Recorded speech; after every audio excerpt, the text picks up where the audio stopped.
सूर्य उदय होने से झिझक रहा था। उस दिन सूर्योदय के साथ किसी की तपस्या के 10,000 वर्ष समाप्त होने वाले थे।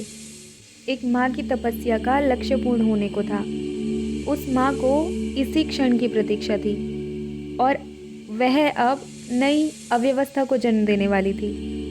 वह अपनी संतान को उसके भाई से प्रतिशोध लेने के भाव से सिक्त दूध पिलाना चाहती थी, परंतु सूर्य को पता था कि वह प्रकृति के नियम से बंधा है। उसके रथ के पहिए आगे बढ़ने लगे। आसमान में लालिमा फैलने लगी, मानो किसी घाव से अब तक रक्त रिस रहा था। आखिर दिन निकल आया और सूर्य ने घबराकर उस माँ की ओर देखा। दीदी, वह आंखें खोल रही थी। उसने अपने गर्भ को महसूस किया। वह जानती थी कि कश्यप का आशीर्वाद फलीभूत हो चुका था।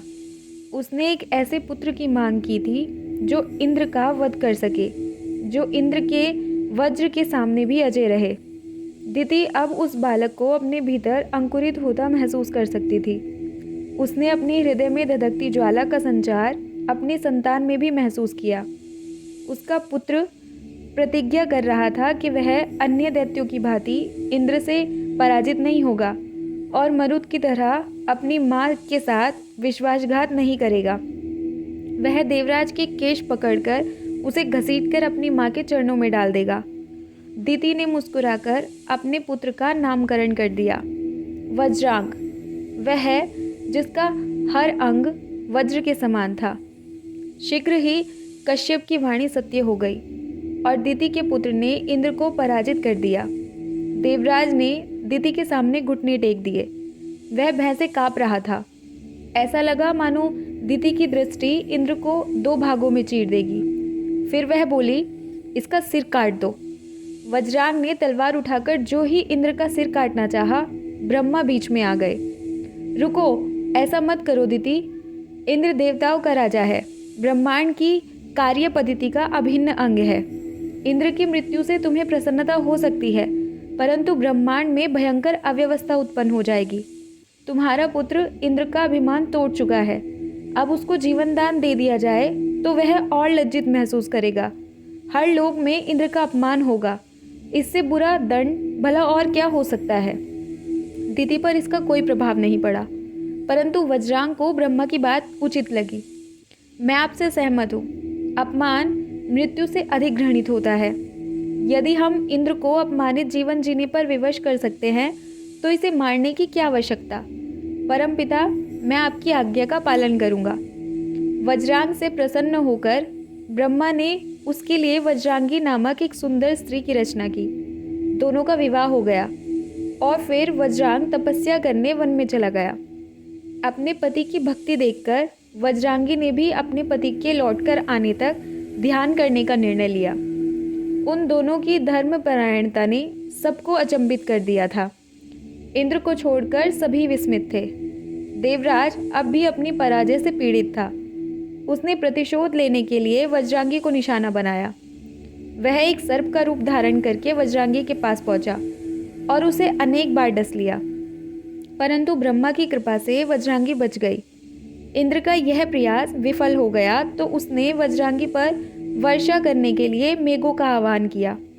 मूसलाधार वर्षा हुई, किंतु ध्यान में बैठी वज्रांगी वर्षा को सहन करती रही। जब वज्रांग लौटकर आया तो उसने देखा कि उसकी पत्नी पूरी तरह भीग चुकी थी और उसकी माँ क्रोधाग्नि में जल रही थी। तुमने अपने भीतर के दैत्य को शांत कर लिया और उदारता अपनाई, दिति ने चीख कर कहा, परंतु तुम्हारे किए का दुष्परिणाम वज्रांगी को भुगतना पड़ रहा है। यह सुनकर वज्रांग क्रोधित हो गया और ब्रह्मा के पास पहुंचा। उसने इंद्र का सिर धड़ से अलग कर देने की धमकी दी। ब्रह्मा ने घबराकर वही किया जो वह कर सकते थे। उन्होंने वज्रांग को एक और वरदान दे दिया, मैं तुम्हें एक पुत्र का आशीर्वाद देता हूँ। चूंकि तुम्हारे परिवार को एक दैत्य ने सताया है, इसलिए तुम्हारा पुत्र बड़ा होकर सभी देवताओं के लिए संकट बन जाएगा। उसका नाम तारक होगा। कई वर्षों बाद तारक नाम के दैत्य ने जन्म लिया और उसे ब्रह्मा की भविष्यवाणी के बारे में पता चला। बड़ा होकर तारक ब्रह्मा को प्रसन्न करने के लिए परिपत्र पर्वत की ओर चल दिया। उसने तपस्या के लिए बर्फीला स्थान चुना। जहाँ जीवन का चिन्ह तक नहीं था, और वहीं बैठकर कठोर तप करने लगा। वह 100 वर्ष तक एक पैर पर खड़ा रहा, फिर वह पैर के अंगूठे पर खड़ा हो गया। उसके बाद उसने 100 साल तक पानी के भीतर रहकर तप किया और फिर आग के बीच में बैठकर ब्रह्मा की उपासना की। उसके संकल्प की दृढ़ता से चकित होकर ब्रह्मा को प्रकट होना पड़ा। तुम अद्वितीय हो, परंतु मैं तुम्हें पहले ही आशीर्वाद दे चुका हूँ कि तुम्हें पराजित करना अत्यंत कठिन होगा। तुम्हें और क्या चाहिए? मैं मृत्यु पर विजय पाना चाहता हूँ। यदि तुम अमर होना चाहते हो तो यह असंभव है। तो फिर मुझे वरदान दीजिए कि मुझे बालक के अलावा कोई न मार सके। बालक? हाँ, और वह भी महादेव का पुत्र। महादेव? मैं समझ। ब्रह्मा कहते कहते रुक गए। महादेव का पुत्र? उन्हें तारक की मांग तलवार की भांति चुभ गई। तारक की यह धूर्ततापूर्ण चाल थी। हिरण्याक्ष और हिरण्यकशिपु की तरह वह भी अनंत जीवन को प्राप्त करने का प्रयास कर रहा था। ब्रह्मा के वरदान के बाद तारक ने स्वर्ग पर आक्रमण कर दिया। देवताओं ने इंद्र के नेतृत्व में युद्ध किया, परंतु वरदान के चलते तारक ने देवताओं का संयुक्त प्रतिरोध भी ध्वस्त कर दिया। उसने देवराज इंद्र को बंदी बनाकर उसके केश काट दिए और सिर पर कुत्तों के पैर के चिन्ह अंकित कर दिए। विष्णु भी तारक को पराजित करने में विफल रहे। तब देवताओं को पुनः ब्रह्मा के पास जाना पड़ा। उस दैत्य का अंत कैसे किया जा सकता है? ब्रह्मा ने देवताओं को आश्वासन दिया, किंतु इसके लिए हमें महादेव के पुत्र की आवश्यकता है। महादेव तो अब तक सती के शोक में डूबे हैं। देवताओं ने एक स्वर में कहा।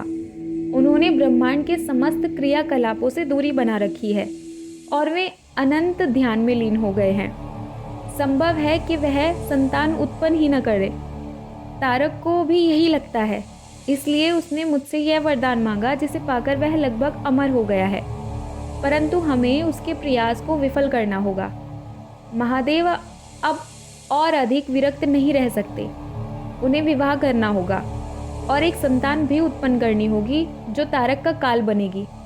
परंतु आदिशक्ति का पुनर्जन्म हो चुका है। पुनर्जन्म? हाँ, सती का पुनर्जन्म हो चुका है और वह फिर से शिव को पाने के लिए तप कर रही है। वह वही है जो शिव को संतान उत्पन्न करने के लिए प्रेरित कर सकती है। किंतु प्रश्न यह है कि ब्रह्मा चुप हो गए।